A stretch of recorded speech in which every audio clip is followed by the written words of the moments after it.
বন্ধু যখন শত্রু, হ্যাঁ, 24 ঘন্টা আগে পুরো বাংলাদেশেরই বন্ধু ছিল শ্রীলঙ্কা, এবং সবাই প্রত্যাশা করেছেন যাতে শ্রীলঙ্কা জয় নিয়ে মাঠ ছাড়ে। শ্রীলঙ্কাও সেটা করেছে, বাংলাদেশকে প্রত্যাশিত জয় উপহার দিয়েছে এবং নিজেরা টিকিট কেটেছে, তো সুপার ফোরের সঙ্গে নিয়ে গিয়েছে বাংলাদেশকে। সবকিছুই বদলে গিয়েছে, কারণ এখন বাংলাদেশের একটাই লক্ষ্য, শ্রীলঙ্কাকে হারানো।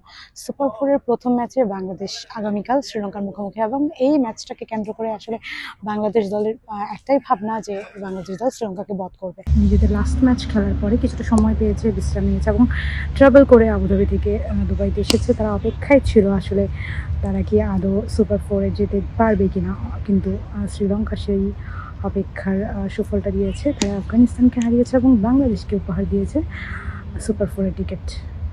তো যেই বন্ধুরা সুপার ফোরের টিকিট দিয়েছে সেই বন্ধুদের বিপরীতেই আসলে বাংলাদেশকে মাঠে নামতে হবে আগামীকাল। ইটস কাইন্ড অফ বন্ধু যখন শত্রু, এরকমই হবে।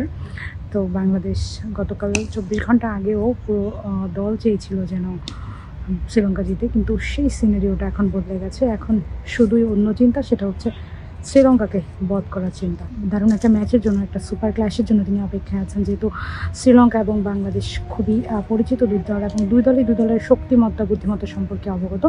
সো উনিও আশা করছেন যেন কালকে আরেকটা সুপার ক্ল্যাশ হয়।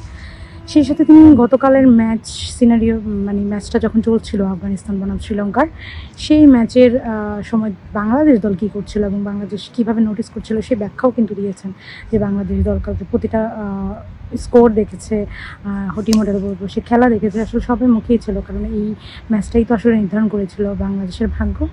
সো ফাইনালি বাংলাদেশকে এই ব্যাপারে একটু লাকিই বলতে হয়, যে যেই সমীকরণটা প্রায় অসম্ভব ছিল, সেই অসম্ভব জিনিসটাই বাংলাদেশ জয় করেছে এবং সুপার ফোরে নিজেদের জায়গা নিশ্চিত করেছে। এখন বাংলাদেশকে পরীক্ষা দিতে হবে প্রথমত শ্রীলঙ্কার বিপক্ষে, তারপর ভারত এবং অ্যাজ ইউজুয়াল পাকিস্তান, কারণ এই পর্বে সবাই সবার মুখোমুখি।